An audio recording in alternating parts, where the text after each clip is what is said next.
Сайн байцгаана уу? Сонсож байгаа өдрийн мэндийг хүргэе. Та яг одоо Монголд болсон үнэн бодит гэмт хэргийн талаарх ямар ч учир байхгүй гэрч шүүгдэгч болон шүүх шинжилгээ, шүүхийн шийдвэрийг мэдүүлгээс хүргэдэг сувгийг сонсож байна. Энэхүү хэргийг сэрэмжлүүлэг болгох үүднээс хүргэдэг бөгөөд нэрсүүд нууцлагдсан байдаг тул та бүхэнд ойлгомжтой байлгах үүднээс түгээмэл нэрсээр орлуулан хүргэж байна. Өнөөдрийн ярих хэрэг маань 2015 онд хөдөө орон нутагт болсон нэгэн хэрэг байгаа. Шүүгдэгч нь хамт архи уужсан хүний хабид одоо гэмтэл учруулад түүний амь насанд хүрсэн. Тэг амь насанд хүрсэн хэрэгээ нуун далдлахын тулд одоо ингэ цогцыг зөөн тээвэрлээд шатаасан хэрэг байгаа. Мөн хамт архи уужсан хоёр хүнийг одоо энэ хэрэгийн тухайд одоо хэлэх юм бол та хоёрыг ч гэсэн одоо ингэ зүгээр өнгөрөөхгүй нуулцахад одоо тусал хэмээн одоо шахамдуулсан тийм хэрэг байгаа. Шүүдэгч нарын биеийн бяцаалтаар бүгдээрээ хэрэгээ эхлүүлцгээе. Тэг шүүдэгчийг А гэд дуудаад явъя. Харин нөгөө хоёр хүнийг болохоор тодорхой нэрсээр орлуулад та бүхэнд хүргэе.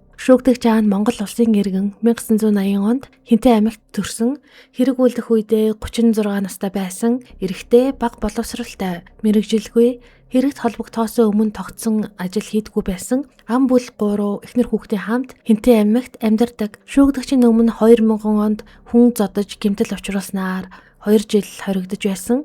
Мөн 2004 онд хулгай эргээр мөн адил 2 жил. 2005 онд зэвсэгтэй холбоотой гэмт хэрэгт оролцсон. 6 жил 5 сарын ялыг эдэлж байсан байна. Шүүгдэгч Бэлгийн Монгол улсын иргэн 1980 онд Хинтээ аймагт төрсэн. Хэрэг үйлдэх үедээ 36 настай байсан. Эрэгтэй, бага боловсралтай, мэрэгжилгүй. Хэрэгт холбогдохоос өмнө тогтсон бас ажил байхгүй байсан. Ам бүл 4 эцэг хүүхдийн хамт Хинтээ аймагт амьдран суудаг. Усаас авсан гавьяа шагналгүй. Шүүгдэгч Бэлгийн мөн л адил өмнө хэрэгт холбогдчихсэн юм байна. Тэгээ 2001 онд хүн зодсон танхаарсан эргээр 1 жил 6 сар хоригдсон бол 2013 онд хулгай хийсэн хэрэгээр 2 сарын баривчлагын ялгаар шийтгэгдэж байжээ. Шүүгдэгч Даваа нь Монгол улсын иргэн 1984 онд Хинтээ аймагт төрсэн. Хэрэг үйлдэх үедээ 32 настай байсан. Эрэгтэй, бага боловсралтай, мэрэгжилгүй, ам бүл ингээ ганцсаар амьдардаг байжээ. Тэгээд шүүгдэгч Даваа нь мөн л адил хэрэг төөхт орооцолтож байжээ. Тэгээд 2008 онд хүч хэрэгэлсэн хулгайн дээрмийн улмаас 4 жилийн хорих ялыг эдэлж байжээ. Одоо ингээ холбогдсон хэргийн талаар та бүхэнд хүргэе. Эдгээр хүмүүсийн холбогдсон хэргийн талаар дуртахад шүүгдэгч Аан 2015 оны 12 дугаар сарын 7-ноос 8-ны шилжих шөнө согтуугаар Даваагийн гэрт ирж амь хохирогчийг 3 удаа хутгалж онц харгас хэрцгий аргаар амь насанд нь хүрсэн. Мөн 2015 оны 11 дугаар сарын 17-нд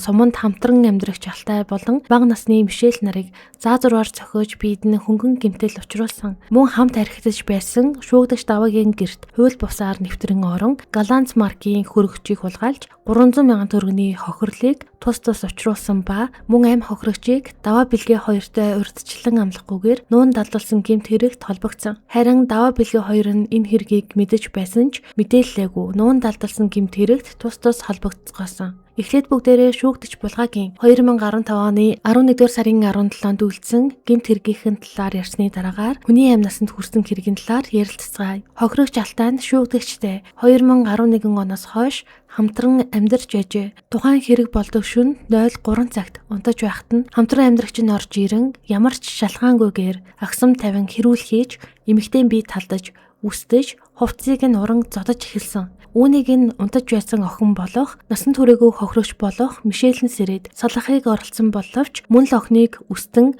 зодож ална хэмээн сүрдүүлж гэрийн түмпүүшигнээс хутаг гарган ирж хутганы ишээр охиныг толгой руу хүчтэй согсны улмаас хутганы иш бариулнаас нь салахад уурлан мөн заазуур гарган ирж заазуурдаж ална химээхэд охин айж дан тэркотой гуталгүй гэрээс цутаан гүйж гарсан. Гүйн гарахад ээж нь гэрийн гадаа байсан ба ээж нь охиноо төмрөө ахындаа очиод байж бай яв гэж хэлэхэд нь охин ээжигээ авч яван цутаах гэсэн боловч чадалгүй. Цааш хүүхэд нь шүүгдэгч охины араас хөөсөн бөгөөд араас нь заазуураа шидсэн ба аз болж өнөх заазуур нь охиныг оноогүй байна. Охины ээж тэр хооронд дурна гэртээ орж гутлаа өмсөж амжсан бөгөөд гэрээ төвжээд дүүгэндээ очиж унтсан хэмээн ярьдаг. Уг үйл явдлын улмаас охины хөлгийн хуруунууд хайрагдаж үсэн түг дугаараа зулгарч унаж толгоон цохиулсан хэсэгт маш том овоож хавцсан байжээ. Шүүгдэгч нарь хуухаараа агсам тавьдаг, ааш авир нь нэвдэрдэг. Ер нь болж бүтдэггүй. Хэрцгий зан авиртай нэгэн байсан хэмээн түүнийг мэддэг байсан. Иргэн тойрны хүмүүс нь бүгд мэдүүлэхдээ ижил мэдүүлэг өгөж байсан.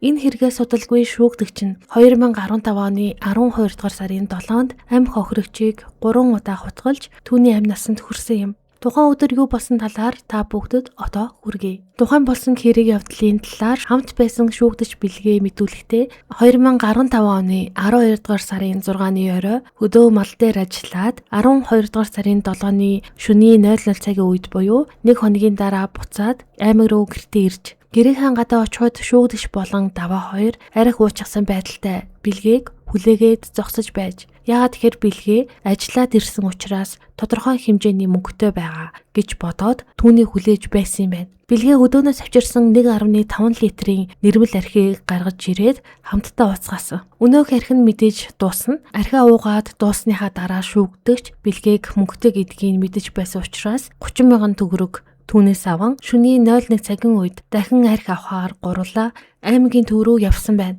Тэгээд архиа аваад удалгүй даваагийн гэрт очисон ба даваагийн гэрт очиод талигаач нь даваагийн гэрийн баруун орон дээр унтаж байжээ. Талигаач нь даваатай яг ямар хамааралтай хүн байгаад гэрт нь тухайн шөнө унтаж байсан шүүхийн шийдвэр дээр байгаагүй гэдгийг бас дурдъя. Тэгээд бодвол одоо бас ингээд таньч мэддэг одоо тэдний гэрээр орж гарч хондог хүн байсан юм шиг байгаа. Амь хохирогчийн ар гэрийн талаас одоо мэдүүлэг өгсөн мэдүүлэг байгаагүй учраас амь хохирогчийн талаар тодорхой мэдээлэл байхгүй байгаа гэдгийг бас нэмж хэлье. За тэгээд нөгөө гурван маань амь хохирогчийг сэрээгээд архиа дөрүүлээ хувааж уугаад эхэлсэн. Энэ үеэр шүүгдэгч нь гинэтл одоо ингээд талигаач руу агсарч босч ирээд би ухрах араагүй та нарыг алчгаад шатааж хаад явж чадна гэж занал хийллээд эхэлсэн. Бэлгээ талигаачийг өмөрөөд болиулах гэж оролцсон ч шүүгдэгч бэлгээ рүү дайрч бэлгээг боож авсан. Үүмэн самун дунд шүүгдэгч талигаачийг доош нь дарж байгаад хүнийг ингэж цааш харуулж болдог юм гэж хэлээд зүүн далны дагуур хутгаар гэмтэл очруулсан ба талигаач тэр дороо газар дээрээ унаад өгсөн.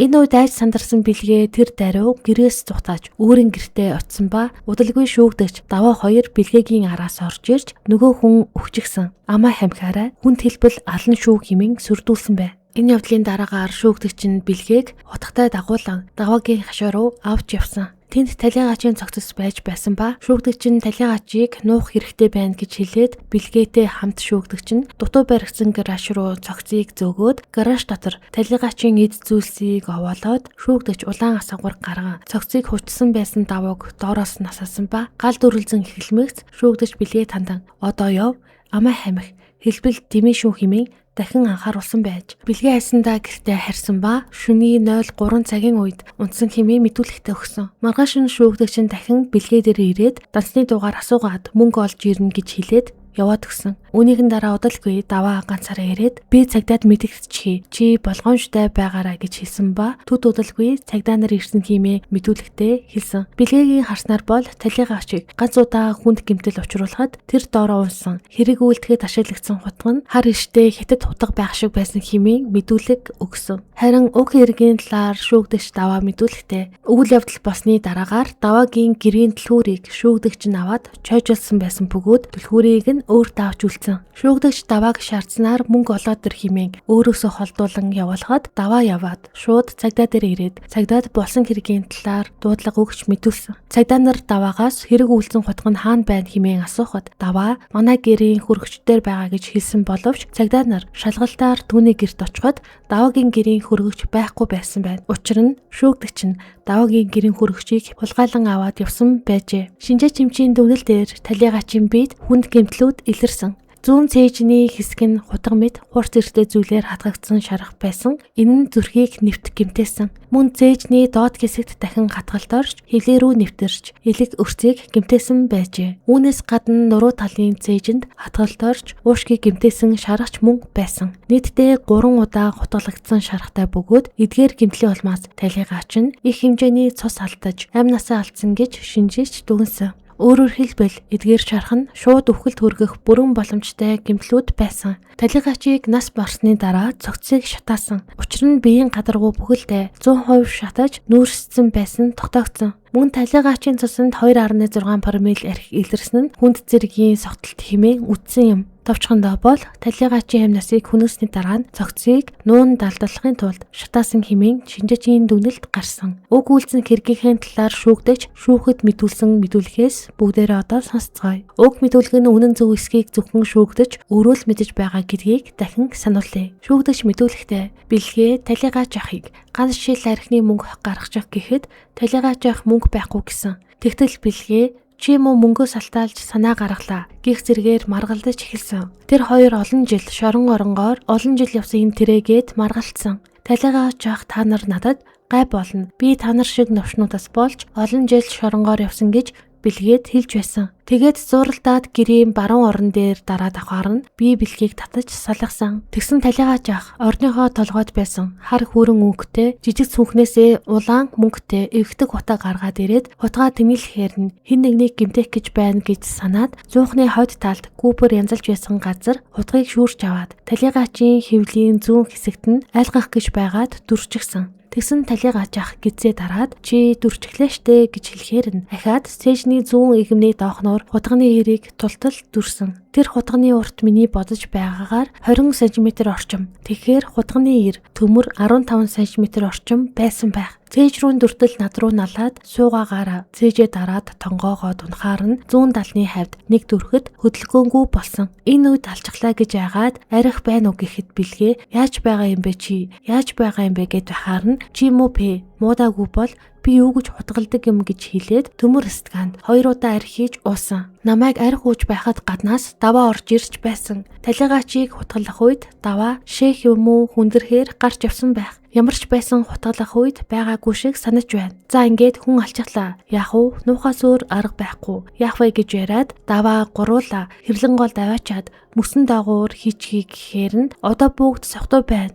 Яаж гол хүртэл авч явдаг юм бэ? Урд байшинт хий гэж хэлээд би даваагийн гэрийн урд талын эсгэлаад ч юм уу зүүн тишээ харсан хаалгатай байшингийн бүргэд хаалгыг онгойлгож бэлгээ бит хоёр гудас хүнжилтэд нь өргөж хаалганы баруун талд тавьсан. Маргааш шөнийн 23 цаг өнгөрөөж даваа бит хоёр гэрт нь очиод цогцыг хаана шатах вэ гэж ярилцаж байгаад урд нь дутуу барьсан гаражийн баруун хойд булан даваачсан. Тэгээд цогцоо зөөж шатаах гэтэл даваа алга болсон. Ганцаараа шатаахаас айгаад айл унтаж байсан бэлгийг сэрээгээд нөгөө цогцоо зөөж байсан ч даваа цогтаачихлаа. Хоёулаа зөөж шатаа. Одоо болохоо байла. Хэд хоног архитлаа гэж хэлэхэд бэлгээ за тгийгээд бид хоёр цогцыг байшингаас өргөж гаргаад гаражийн баруун хойд буланд зулж тавьсан хувцсан дунд гал өгч шатаасан. Бид хоёр гал дүрлзээ тасгаар нь хүн амтан ирчихнэ.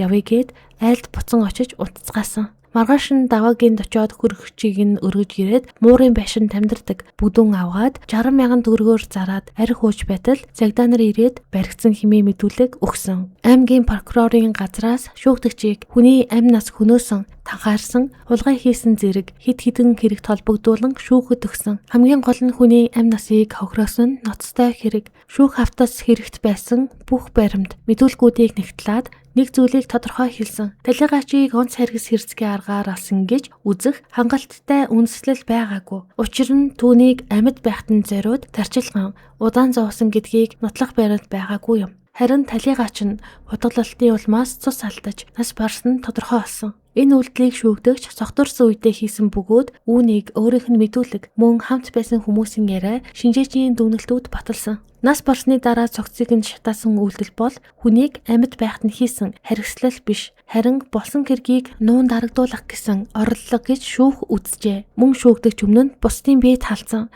хутаг байран айлган сүрдүүлсэн, түүнчлэн айлын гэрт зөвшөөрлгүй орж эд зүйлийг нь хулгайлсан нь тогтоогдсон. Харин бэлгээ даваа хоёрын хувьд хүний амь нас хөнөөсөн хэрэгт шууд оролцоогүй ч айдас сандралаасаа болж болсон хэргийг нуун далдлахад оролцсон нь нотлогдсон байна. Шүүхийн шийдвэрээр шүүгдэгч А гэх хүнийг танхаа сэдэлтээр санаатаагаар хүнийг алсан. Хутгийг зэвсгийн чанартай хэрэглэж танхаарсан. Бусдын эд хөрөнгийг хулгайлсан гэмт хэрэгт гэрч нотлох баримтаар гэм буруутай хэмээн тооцсон. Харин шүүгдэгч даваа болон бэлгээ нарыг хүнийг санаатаагаар алсан гэмт хэргийг урьдчилан амлалгүйгээр нуун далдалсан гэмт хэрэгт гэрч нотлох баримтаар гим буруутай химийн үтсэн шүүгдэгчдэд эрүүгийн хуулийн залдуудыг үндэслэн дараах ялыг оногдуулсан. Үүнд шүүгдэгч ад 21 жилийн хорих ялыг чанга тэнглэмтэй буюу хаалттай эрэгтэйчүүдийн хорих ангид харин даваа болон бильянарт тус бүр 2 жилийн хорих ялыг жирийн дэглэмтэй ангид илүүлэхээр болсон. Энэ түүхээс бид дараах сургамжийг авч болно. Мэдээж хэрэг арх уудаг, агсам тавьдаг хүнтэй цаашид амьдрна гэдэг бол үнэхээр хэцүү. Юмсыг заавал хүндрүүлэх хэрэг байхгүй. Нэгэнд танд гар хүрдэг бол та заавалжгүй салгаараа гэж хэллээ. Мөн иргэн та ямар нэгэн гэмт хэргийг харсан бол заавалжгүй шууд хуулийн байгууллагад дор бүр нь мэдэгдэхгүй бол хуулийн хариуцлагыг хүлээдэг гэдгийг энэхүү хэрэг маань харуулж байна. Өнөөдрийн дугаарыг хүрээд дуусаж байна. Тэгээд дараагийн дугаараар уулзалтлаа. Түр баяртай.